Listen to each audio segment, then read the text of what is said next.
Now, do y'all think? Hold on.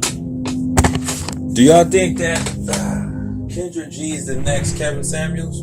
Because she did bite his style, even though she wants to deny it. She ain't the only one. She bit off his style, right? His swag. And then Melly Malaco bit off. I ain't gonna say bit off. She was inspired by Kendra G, right? Y'all can correct me if I'm wrong, but Kendra G was inspired because she, I love the fact that there's footage out there that Kendra G was on Kevin Samuels' show. So then she copied him, his swag, after he passed. And then she could deny it all she want. But then, remember, Kevin Samuels used to always say, "Are you trolling me?" And then there's a clip of her saying, "Are you trolling me?" Come on, man. Get out of here.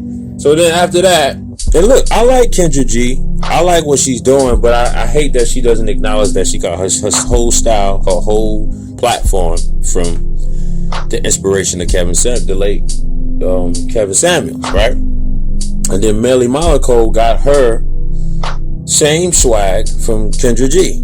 You know what I'm saying? And there's somebody else, I can't remember them right now.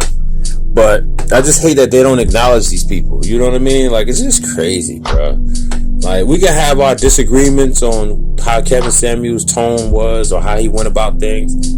His tone was needed to a degree. I just felt like he was just too much at times, because there was women that were like really feminine and submissive, and he was even rude to them at times.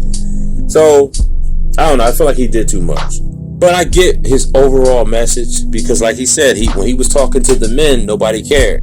But when he got at the black women, he got all the traffic. But anyway, do y'all think Kendra G could have been the next Kevin Samuels, or is the next Kevin Samuels? And you know what's crazy? She recently is starting to realize how toxic these type of women that was going to his show, or even if they wasn't on his show, but they're the same type of women. She's now realizing how toxic they are. She came out with a video where she was explaining, like, wow, like, you know what I mean? Hey, now y'all starting to see why a lot of these brothers be complaining about these women. Or I ain't gonna say complaining, but they're telling you what they're going through, the horror stories. Now y'all starting to get it. It ain't just us brothers. I mean, I don't know, because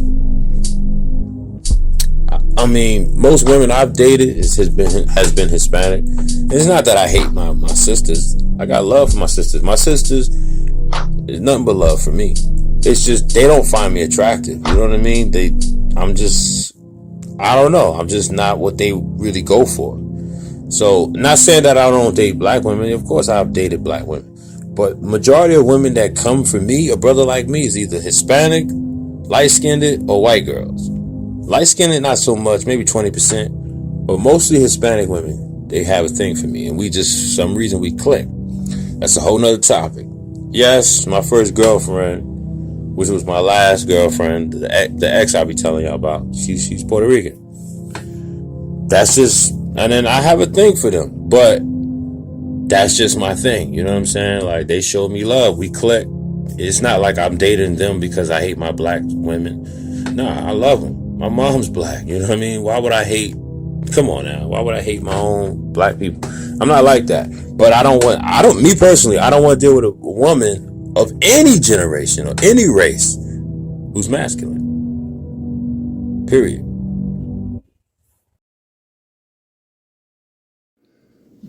So what do y'all think? Do y'all think Kendra G? Let me take back what I said earlier. I don't want to say she stole his style, but I feel like if you don't give that props, especially when you using his talking points, like when he said, "Are you trolling me?" Like, that was originally his, right? Now, I know there's going to be some pushback. Some brothers in the manosphere would say, well, he got this from me. Well, he got that from me. All right, cool. Y'all right. But he didn't get that talking point from y'all. And yes, he should give y'all kudos too. So I guess that was his karma. But anyway, moving along. When he said, "Are you trolling me?" That was his. He stamped at it. He was the first person that I heard that from.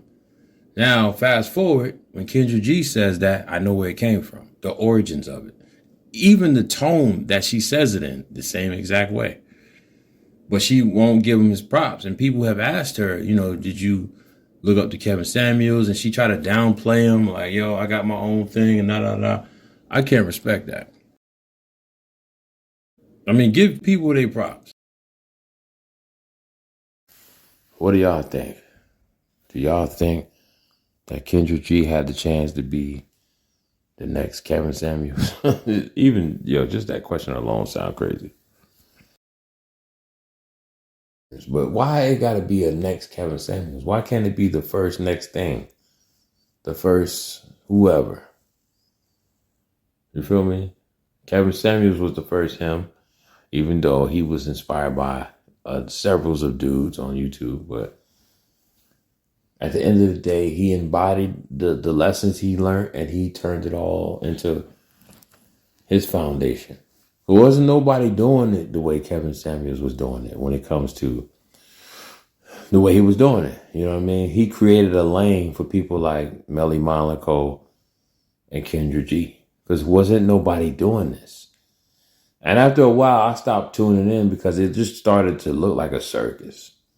And a lot of these average women, average at best, they really think that they deserved, even women with 2, 3, multiple baby fathers, they thought they deserved to have a high value man. And then once it started turning into, well, he got to have 6 figures, he got to be 6 feet tall, and you know the rest. And it's like, so they don't really want love.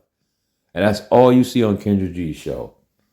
There's a bunch of boss chicks, whether they got kids or not, feel as though that they're worthy of a high value man, a man with money.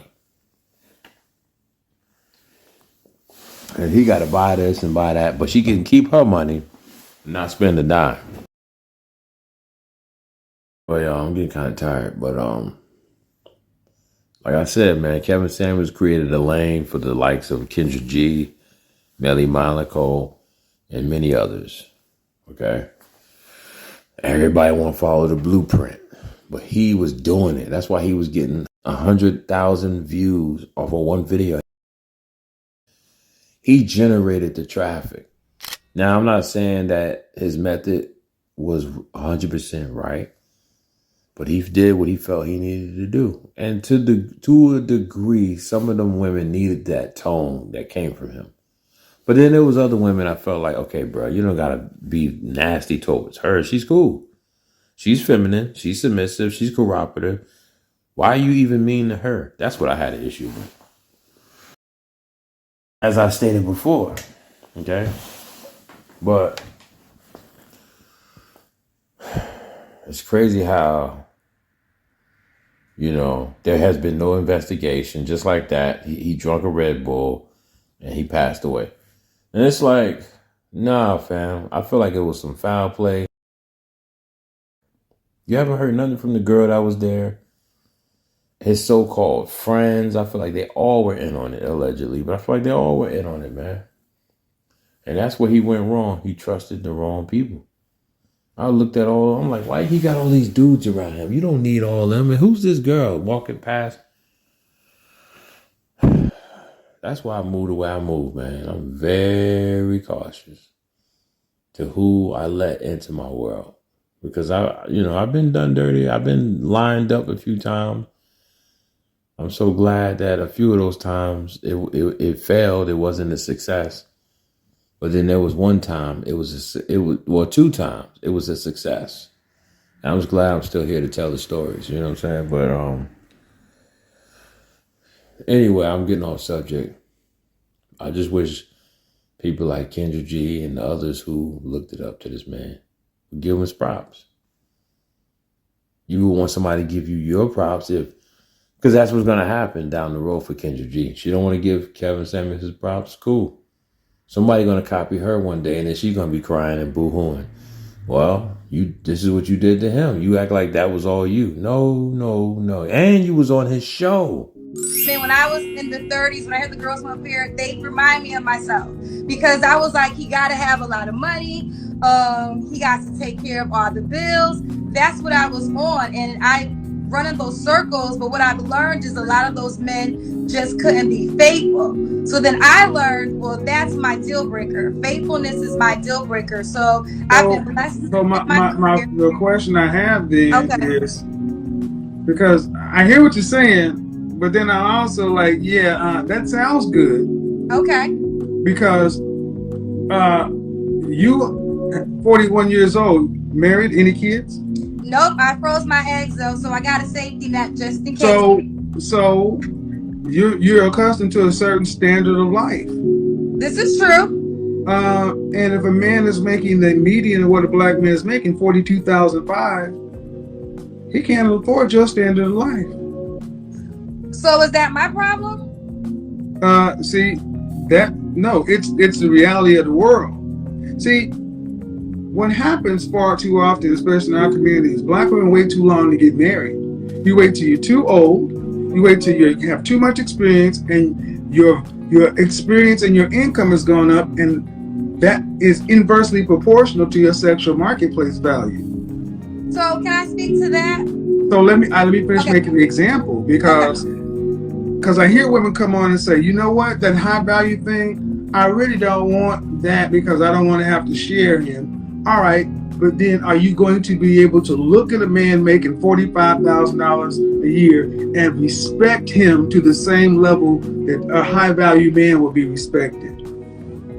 I would respect a man who's hardworking, and as long as he doesn't try to minimize me in any way. Now that's the biggest thing. And if he's okay with me being my full self. You didn't answer whether or not you respect him to the same level you respect the high value man.